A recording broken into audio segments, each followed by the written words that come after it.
तो हेलो दोस्तों, welcome back to new video of this YouTube channel, जिसमें हम लोग पढ़ने वाले हैं चैप्टर नंबर 2 बहुपद। तो बहुपद क्या होता है? जब संख्याएं और अल्फ़ाबेट्स मतलब कि ABCD जो भी लेटर्स होते हैं वो अगर गुणा में लिखे जाते हैं, तब ऊपर वाले वो जो अल्फ़ाबेट होता है उसके ऊपर घातें भी लगी होती हैं। तो इसको क्या कहते हैं? बहुपद कहते हैं। जैसे कि इसके प्रकार क्या होते हैं? एक पदीय होता है, द्विपदीय होता है या त्रिपदीय। ये 3 तरीके के होते हैं। और 3 से अगर ज़्यादा पद होते हैं उसमें किसी भी बहुपद में, तो उसी को हम लोग बोल देते हैं बहुपद। ठीक है। जैसे कि एक पदीय मतलब कि इसमें एक पद है, मतलब यहाँ पे 1 प्लस का 4x² दे रखा है, बस खत्म। इसके अलावा माइनस या प्लस में कोई और नंबर नहीं दे रखा है, तो ये एक पदीय है। द्विपदीय देखो, यहाँ पे प्लस का 12a है और यहाँ और क्या है? प्लस का 2y भी है। तो एक पदीय हो गया, एक पदीय हो गया। जहाँ पे प्लस माइनस लगा होता है वहीं से हम लोग देखते हैं कि कितने पद हैं इसमें। ठीक है। ऐसे ही त्रिपदीय में 3 पद है। देखो, प्लस का x² प्लस का y और ये वाला माइनस का 2 आप कहेंगे ये पद नहीं है, लेकिन ये ऐसा नहीं है। जैसे कि आप सिर्फ 2 लिखते हो, ये भी एक पद है, लेकिन ये एक पदीय है। ठीक है। खैर, इसके बाद में आता है बहुपद के शून्यक या फिर मूल भी कहते हैं इनको। तो मूल का मतलब क्या होता है? हल होता है कि उस एक बहुपद के कितने हल हैं। जैसे कि किसी बहुपद में जो सबसे बड़ी घात होती है उतने ही उस बहुपद के हल अथवा शून्यक होते हैं। ठीक है। तो यहाँ पर से समझ में आ रहा है कि शून्यक हो या हल हो या मूल हो, बात एक ही है। इसके बाद में आते हैं विविक्तिकर।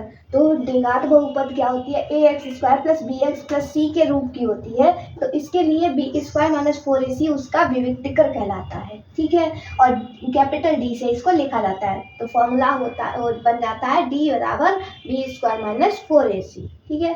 उसके बाद में इसका बहुपद का ग्राफ, द्विघातीय बहुपद का ही ग्राफ हम लोग से पूछा जाता है। इस बार पेपर में पूछा गया था बहुपद का ग्राफ कैसा होता है। तो द्विघात बहुपद यहाँ पर हमें ज़्यादातर पढ़ने को मिलते हैं, इसलिए हम लोग द्विघातीय बहुपद के ही ग्राफ के आकार पर ही हम लोग बात करेंगे यहाँ पर।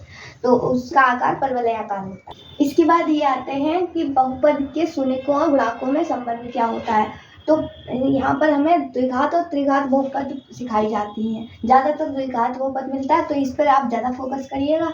क्या होती है? ax² plus bx plus c के रूप की होती है और अल्फा और बीटा 2 शून्यक होते हैं। 2 ही क्यों होते हैं? क्योंकि इसकी घात कितनी है? सबसे ज़्यादा 2 है। इसका मतलब है इसके हल होंगे सिर्फ 2।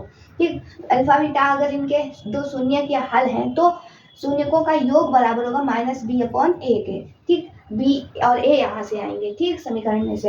तो शून्यकों का योग क्या हो जाएगा? अल्फा प्लस बीटा हो जाएगा, बराबर हो जाएगा -b/a के। ये एक फॉर्मूला। दूसरा फॉर्मूला, शून्यकों का गुणनफल क्या होता है?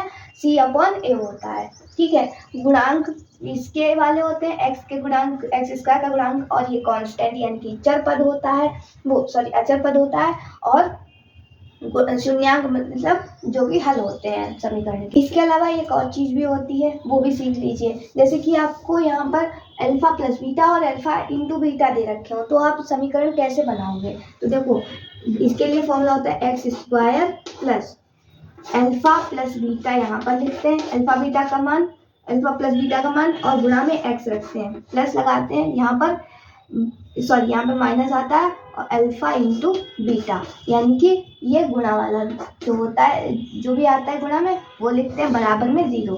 तो ये होती है समीकरण।